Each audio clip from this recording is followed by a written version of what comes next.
Right. Sorry. All right, mate. Finally, where you been? Said you'd be here 25 minutes ago. I've got a life, you know. I know. Sorry. Me and the missus had to take our little one to school late. Right.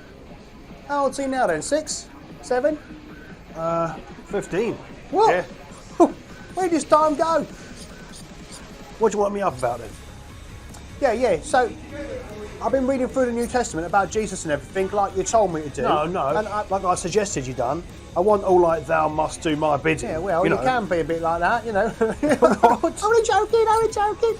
So, I'm reading the bit where John writes about his version of the Jesus event, right? I've only just started it, right?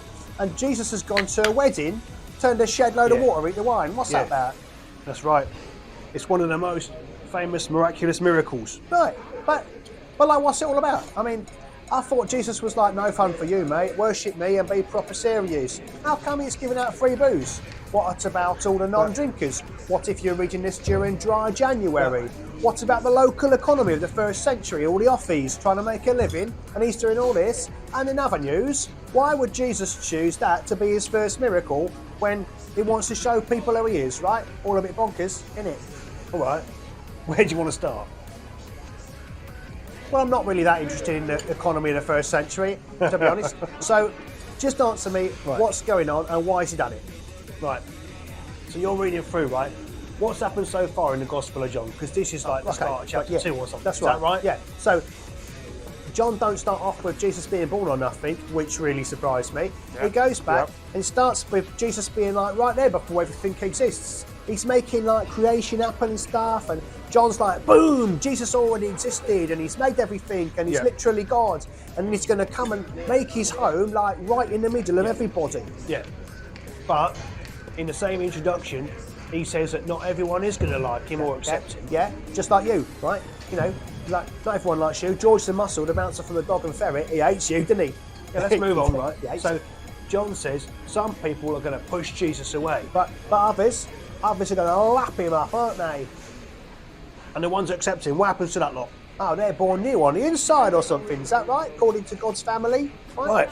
So from the word go, we know it's not going to be a piece of cake for Jesus. He's God himself, and by his own creation is going to push him away, except that some are going to really see him for who he is. And then ones, they're going to become like his spiritual family and get all transformed like that. Right.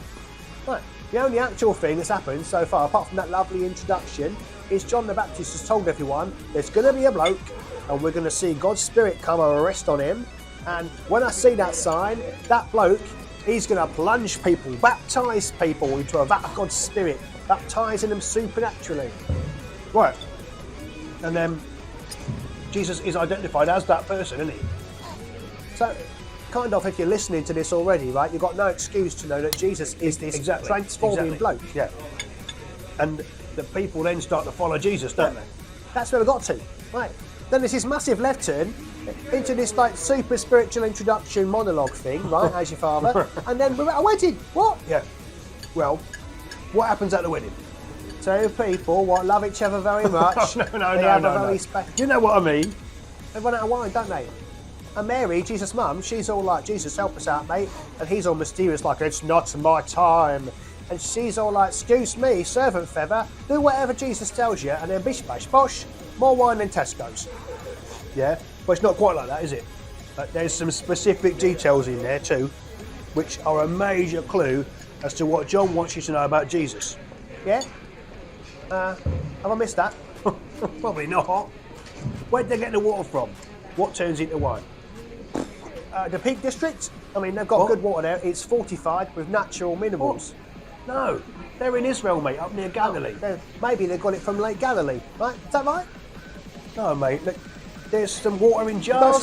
That's right. 6 stone water jars, each of which is properly massive. Yeah, because I remember, like, they all hold like a full bath of water. I remember thinking to myself, hang on, I get 2 litres of water in my shopping bag and it's properly heavy. Who on earth is going to lift up like between 70 and 100 litres of water in a massive jar? What's made of stone? It's bonkers. Right, but the jars are not there for drinking water. They're not? No, mate. They're there for ritual cleansing and ritual washing. Well, what's all that about then? answer me this today. Have you been a good boy or not? Depends on how much detail you want to go into, really. I mean, taking an average, right, give me the benefit of the doubt, I reckon I've been probably 90 to 94% good. And what if we were to take all your thoughts and attitudes, stick them on a documentary on telly? Don't do that. Don't do that. Exactly. No, especially, right, I've been having this right old moan in my thoughts today about, remember Hill Street Julie, who we were in school with, all the things that we said we was going to tell her one day to her face if we ever got the guts and we didn't think she was going to smash our faces in. So right, I've been, all the time, right, we're this mix of things we're glad we've done and attitudes that we can easily describe as a life of worshipping God. yeah, and all the stuff that stinks like dog shit. I wasn't going to put it like that. But that is a brilliant working example of how our speech isn't always as worshipful as it could be. Oh, thank you. That's how I talk, isn't it? Right, so, see what I mean though? So, way back in Moses' day, about how to worship God and all that stuff that's like before you eat, when you come, if you've got something in your head or your heart, wash your hands or your face, or sometimes wash all of yourself in a ritualistic way. And as you do it, have faith that God is going to wash you clean on your insides, right? But that's what them jars is for. Ritual washing so that people at the wedding is clean on the inside as well as the outside. That's right. Right, now, tell you who needs one of them jars, Nicky the Bricky. I seen his search history one time, I was like, flipping heck, your missus sees this, you're going to be out the door faster than yesterday's curry in the Kazi. Stop pointing your finger at other people. You know what your thoughts and attitudes are like. You don't want them for other people to see. They're all guilty of these imperfections, mate. Right. So, I think the penny's starting to drop, right? Is Them it? jars, they's for making people ritually clean on the inside of themselves, and Jesus takes all the water and boof! Suddenly, it's miracle wine that's all super delicious, and there's all drinking it, and it's literally bottles and bottles and bottles of the stuff. Do you get it now? Almost. Something's slowly forming inside me. It takes a bit of time sometimes. Give me a push in the right direction. Come on, mate. It's not rocket surgery. When else is Jesus linked to wine? Is it Bordeaux? Does he go to Bordeaux? Is there like a nice Bordeaux wine called La Cristo or something? What? No, wait. It's that Last Supper. What's that called? You mean the Last Supper? That's the one.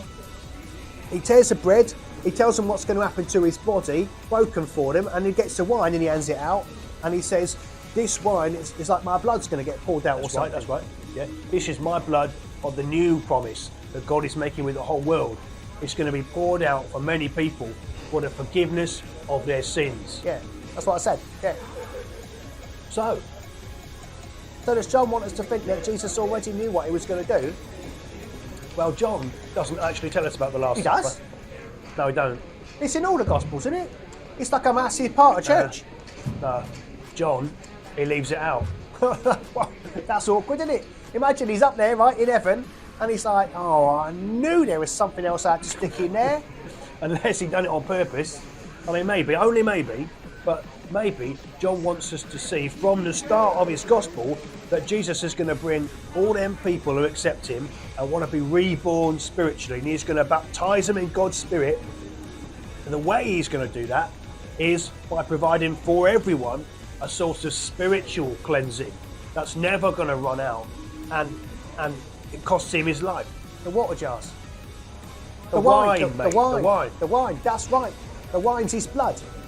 Because the guy in the story, he's like, it's the best wine I've ever tasted, right? Like he's saving the best till last. God saved the best till last. Right. So all the way through reading John's Jesus story, we're supposed to have in our heads, Jesus is the best, we can be cleansed spiritually through him, and there's enough for everyone who wants some. Spot on, mate. That's good stuff, that. Yeah.